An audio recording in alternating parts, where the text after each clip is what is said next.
El pintor y su obra. El sabor de lo inmóvil.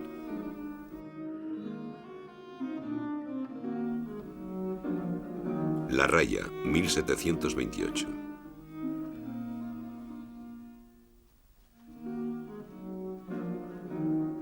Jean-Siméon Chardin, París, 1699-1779. Museo del Louvre.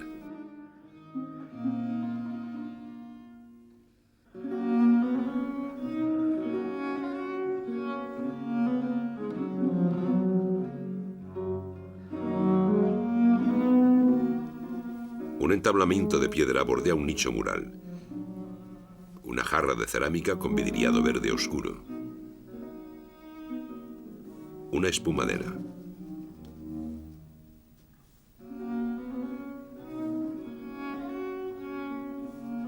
Un caldero de cobre con asa de hierro forjado. Una cazuela de cobre rojo con mango de hierro. Una botella de vidrio opaco llena de vino. Un cuchillo con cachas de asta sujetas con 4 remaches. Un mantel con rayas verde pálido. 2 barbos, peces de agua dulce. Unas ostras abiertas. Un plato de barro vidriado. Unos puerros pequeños. Un pimentero de madera torneada. Un almirez de madera cuya maja servía sobre todo para moler sal gruesa. Un gato callejero de hocico moteado. Hay una raya colgada de un gancho. Se ve su cara ventral abierta. Le han quitado las tripas. Es una hembra. Conserva la bolsa de las huevas. La cola retorcida asoma por encima de la cazuela. No sabemos nada de la formación artística de Chardin. Empezó su carrera en 1728 con una proeza. Tenía 28 años. Alentado por los elogios de varios artistas, pensó presentarse en la Academia Real, pero para sondear la opinión de los principales oficiales de ese cuerpo, se permitió un inocente ardid. Colocó sus cuadros en una primera sala como por descuido y esperó en la segunda.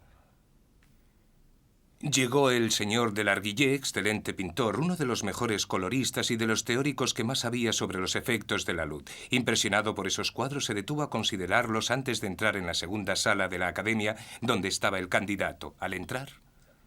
Ahí tenéis unos cuadros muy buenos. Seguramente son de un buen pintor flamenco. Desde luego, la escuela flamenca es excelente para el color. Bueno, veamos sus obras. Señor, acabáis de verlas. ¿Acaso son esos cuadros que...? Sí, señor. Oh, presentaos, amigo mío, presentaos. Fue así como Chardin fue aceptado con el aplauso general. Entre esos primeros cuadros presentados se encontraban El aparador y La Raya. Siguiendo la costumbre, Chardin se los ofreció de inmediato a la Academia Real. Estos cuadros, que permanecieron en las colecciones de la Academia, fueron de los primeros que entraron en el Museo del Louvre cuando se fundó en 1793. El género que hoy se llama naturaleza muerta ya existía desde la antigüedad. En las sepulturas egipcias, unas pinturas muestran ofrendas rituales que se hacían a los muertos. Los pintores griegos y romanos solían representar conjuntos de objetos decorativos. Los pintores del Renacimiento colocaban en sus escenas históricas o religiosas unos objetos que tenían gran importancia simbólica.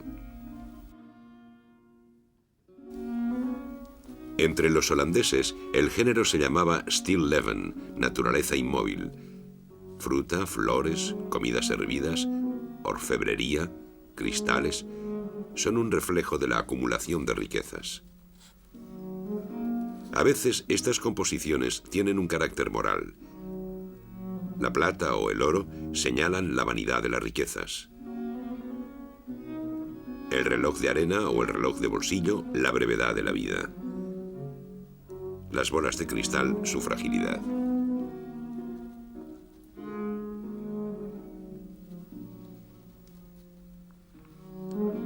Incluso Caravaggio, en un mundo pictórico muy distinto, una simple cesta de fruta evoca la belleza ajada y la corrupción.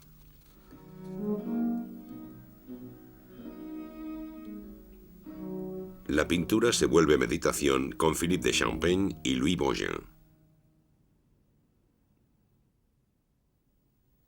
A principios del siglo XVIII, en Francia, la pintura de las cosas muertas y sin movimiento no era de las más apreciadas. Así pues, cuando Chardin se presentó en la Academia, fue recibido en la categoría más baja. Mucho después, en 1756, hizo su aparición en francés la expresión naturaleza muerta.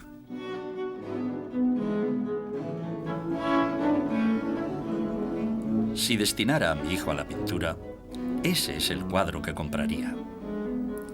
Cópiame eso, le diría. Cópiame eso otro.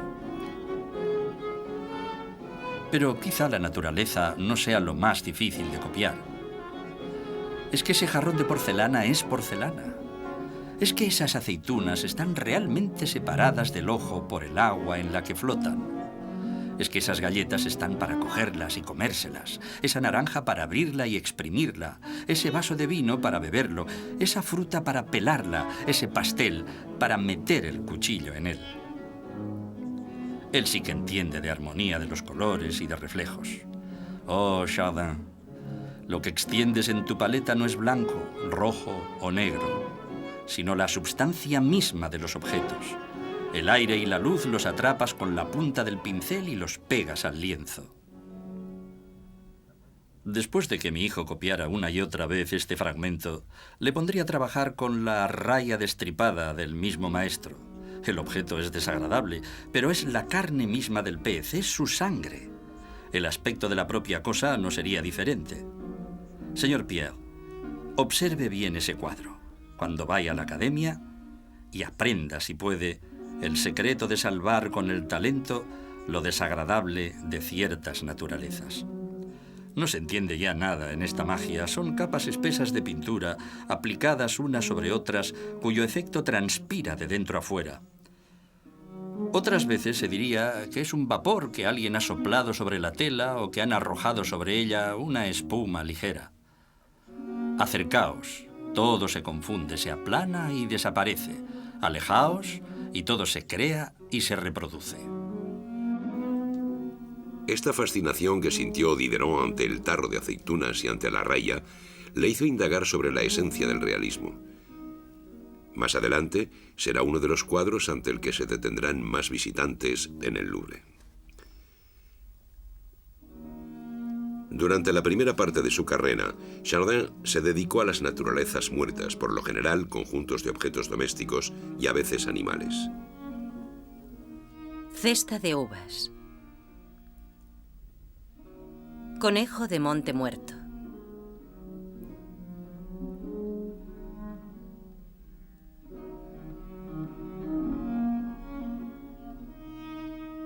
La comida de vigilia.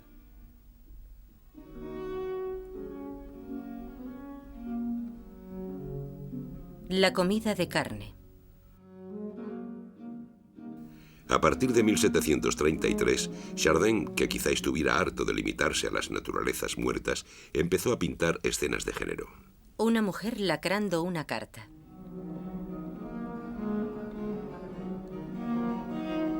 El castillo de naipes. La niña del volante.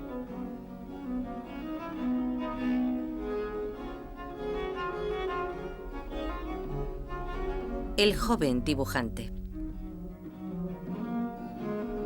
El Benedicite. Además de estas escenas de género, siguió produciendo naturalezas muertas. Caldero de cobre. La tabaquera. Caldero, espumadera y jarro.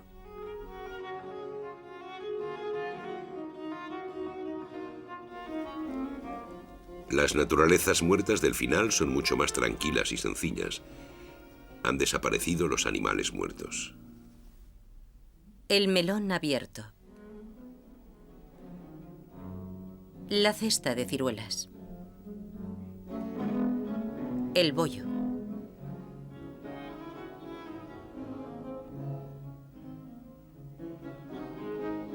El cubilete de plata.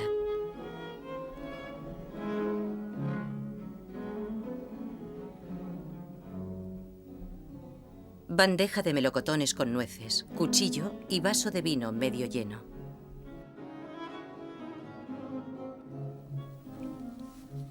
Chardin siempre pintaba con modelo. Al igual que Vermeer, utilizaba los enseres que tenía a mano en su casa. Así, todos los utensilios de cocina de la raya se vuelven a encontrar en otros cuadros. La espumadera. El caldero de cobre. El almirez. El pimentero. El jarro de porcelana verde lo volvemos a ver en varios cuadros y luego desaparece definitivamente, sin duda porque se rompió.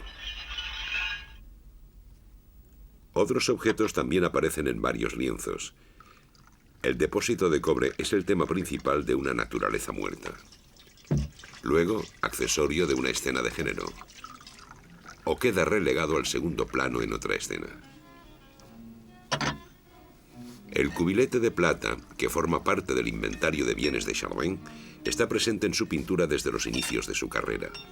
Fue robado en el alojamiento que el pintor ocupaba en el Louvre un día de marzo de 1759 por un tal François Renaud, criado, que encontró abierta la puerta y fue corriendo al Pont Neuf a revender el objeto a una florista. Recuperado, el cubilete aparece en los últimos cuadros de Chardin. De los pintores holandeses, Chardin hereda un acusado sentido de la escenificación, pero utiliza los objetos más corrientes y los reúne prescindiendo de la lógica culinaria o mobiliaria, sin duda por sus cualidades formales. Antes de coger el pincel, Chardin dedica mucho tiempo a colocar los objetos que ha escogido.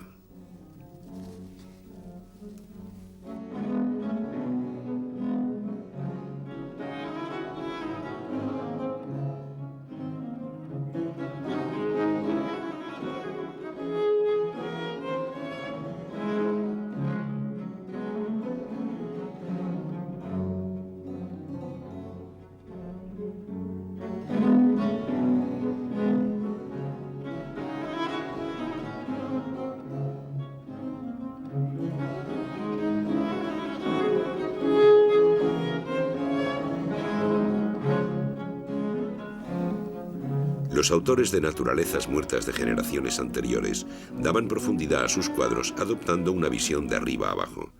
Chardin limita su composición situándola en una especie de nicho mural. Y se coloca mucho más abajo, justo por encima de la superficie donde reposan los objetos. Estos se ven casi de perfil, y la profundidad es muy reducida. Esta disposición recuerda a una escena de teatro, y los objetos se sitúan en este marco como los personajes de una escena dramática. El pintor de grandes escenas heroicas es reconocido por los gestos, las caras, los ropajes, los accesorios. Poussin, Rubens. El que escenifica objetos y tiene que imitarlos lo mejor posible, corre el riesgo de condenarse al anonimato. Pues bien, un cuadro de Chardin se reconoce al instante. Diderot, asombrado, no encuentra palabras para analizar el estilo del pintor. Es un vigor de colorido increíble, una armonía general, un efecto penetrante y veraz, bellas masas, una magia asombrosa en la factura, un atractivo en la combinación y el orden. Ante Chardin se detiene uno como por instinto, como un viajero cansado que, casi sin darse cuenta, se sienta en un lugar que le brinda verdor, silencio, agua, sombra y frescor.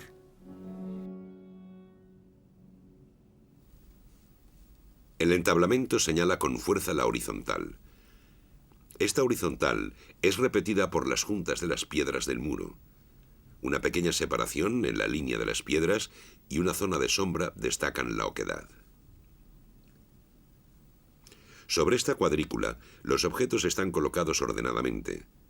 Varias formas llenas, verticales y otras oblicuas.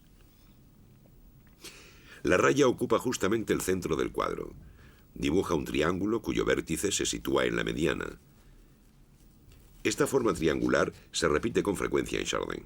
Por ejemplo, de forma bastante dramática, con las patas de la liebre muerta, o más serena, en la cesta de ciruelas.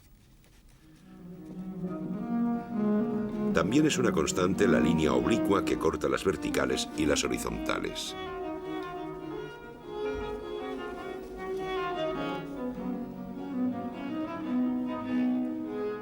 El cuchillo oblicuo y saliente es un artificio heredado de la naturaleza muerta holandesa que sirve para dar una impresión de relieve. También es el objeto que Chardin representa con más frecuencia.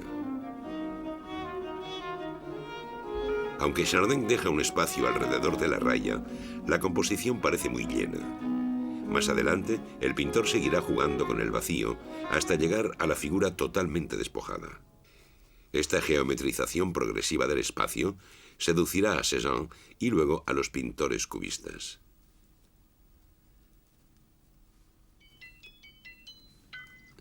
Las formas redondas, cerradas, bien delimitadas, colocadas en la escena, deberían dar la impresión de orden y serenidad. Pero contrastan con tres zonas desordenadas. El mantel, torcido y arrugado, recogido sobre la cazuela y sobre el cuchillo. El montón de ostras que el gato en movimiento está a punto de derribar.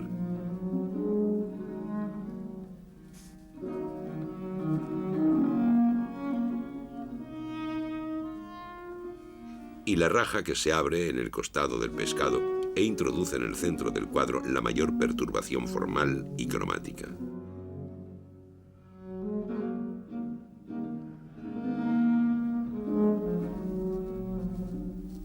Chardin aplicaba sobre un lienzo de grano medio una fuerte imprimación de cola con una mezcla de blanco de plomo y marrón rojizo. Primero pintaba las partes oscuras, luego la media tinta y por último los tonos vivos. Entonces empezaba un prolongado trabajo de concordancia. El pintor procuraba que hubiera armonía entre las distintas partes, fundiendo poco a poco los colores. También tenía en cuenta los reflejos recíprocos de los colores. La pincelada es espesa, muy trabajada. Sus contemporáneos la consideraban tosca. Diderot advierte que el vigor de la pincelada impone una distancia de visión. La ejecución de Chardin es particular.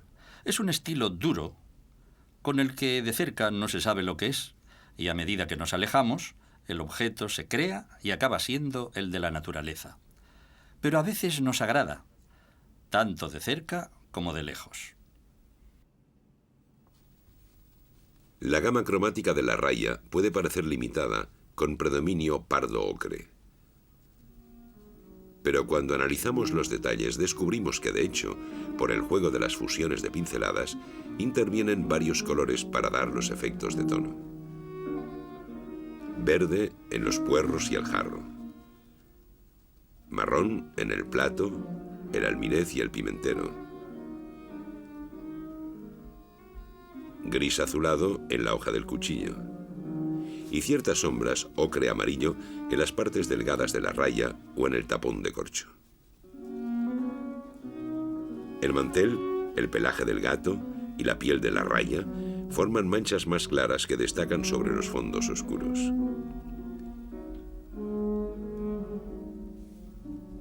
El blanco de la raya está mezclado con gris y aplicado encima de una capa gris verdosa y ocre, para darle ese aspecto nacarado tan característico de la piel ventral del pescado.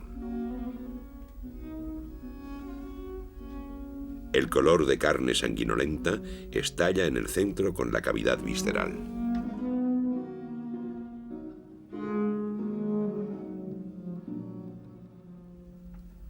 Discretas réplicas de esta gran desgarradura roja, una mancha de sangre en la aleta y unas marcas en el mango del cuchillo. El mismo rojo bermellón, pero cada vez más apagado, es utilizado para la botella de vino, el cobre de la cazuela y el color cálido de la pared del fondo. La puesta en escena de un cuadro como La raya no basta para explicar la atracción que ejerce sobre el espectador. A primera vista, Chardin ha reunido los elementos de una comida.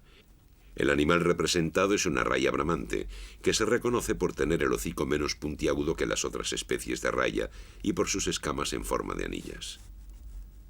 De modo que el cuadro evoca la cocina, lugar donde se elaboran elementos contrapuestos: lo crudo y lo cocido,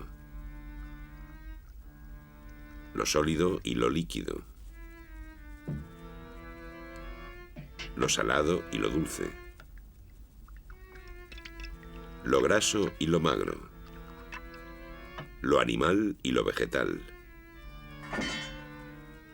el pescado y la caza. La imagen también separa elementos al distinguir entre lo vivo a la izquierda y lo inanimado a la derecha, lo que se come y se bebe en el centro y lo que sirve para cocinar y para comer a ambos lados. Entre lo que se come crudo, las ostras, y lo que se come cocido, el pescado. En un país católico, los viernes no se come carne, sino pescado. De modo que estamos ante una comida para el día de la muerte de Cristo. En la cocina también se permiten algunas transgresiones. Para preparar los platos, antes los alimentos tienen que pasar del estado de objetos repugnantes al de materia comestible. Pelar las hortalizas manchadas de tierra, matar y sangrar las aves, desollar la caza, vaciar las entrañas, raspar las escamas. Todas estas actividades sucias conservan cierto salvajismo y hacen de la cocina un lugar en cierta medida sagrado. Por último, la cocina, lugar reservado a las mujeres, atrae a los niños. Y en Chardin, pintor de la infancia y la adolescencia, encontramos un resto de esa mirada ingenua que atribuye a los instrumentos insólitos de la cocina personalidades familiares o patibularias.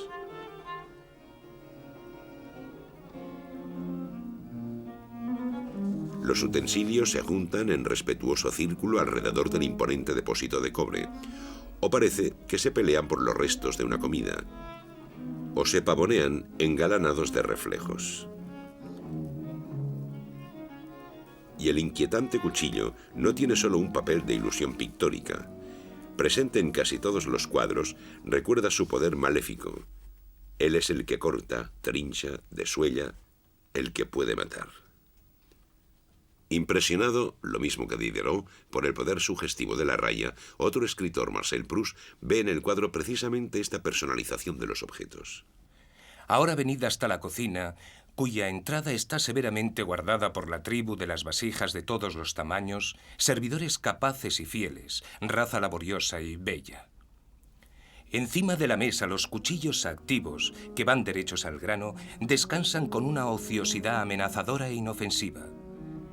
Pero sobre vosotros cuelga un monstruo extraño, tan fresco aún como el mar donde onduló, una raya cuya visión mezcla el deseo de la glotonería con el encanto de la calma o de las tempestades del mar, de las que ella fue un formidable testigo, haciendo pasar como un recuerdo del jardín botánico a través de un sabor de restaurante.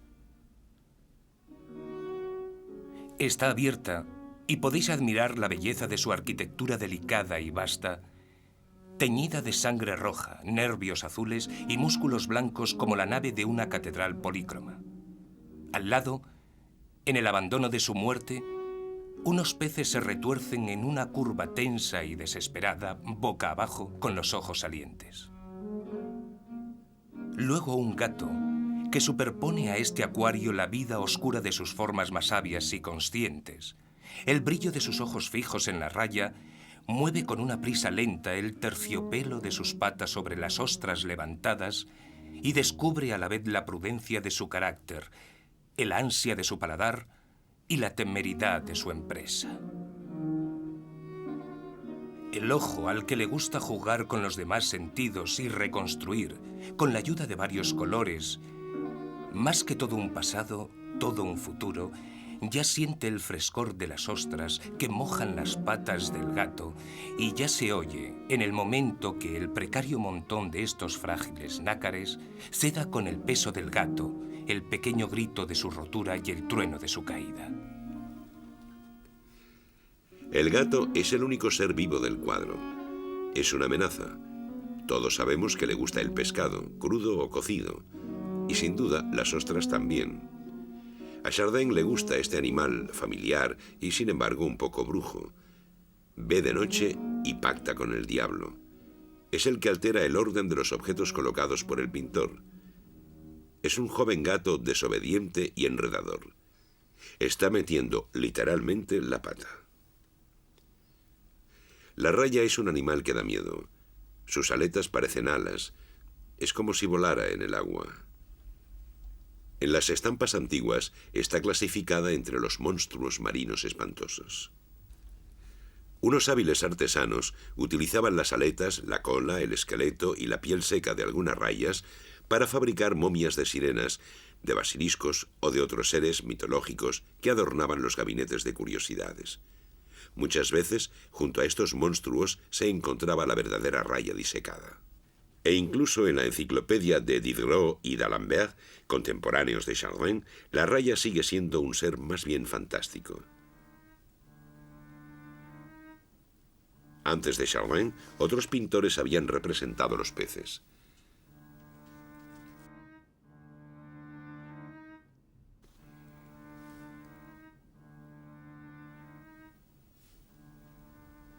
El propio Chardin abordó varias veces el tema, pero colocando el animal de perfil. En la cara ventral del pez hay una boca y unas narices que forman una especie de rostro gesticulante. Colgada de un gancho en el centro del cuadro y mostrando su cara mimética, la raya atrae la mirada del espectador, que no puede evitar ver en ella algo de humano. Este artificio, que recuerda también el buey de Rembrandt, recuerda a los desollados de las láminas de anatomía o las escenas de martirio y crucifixión.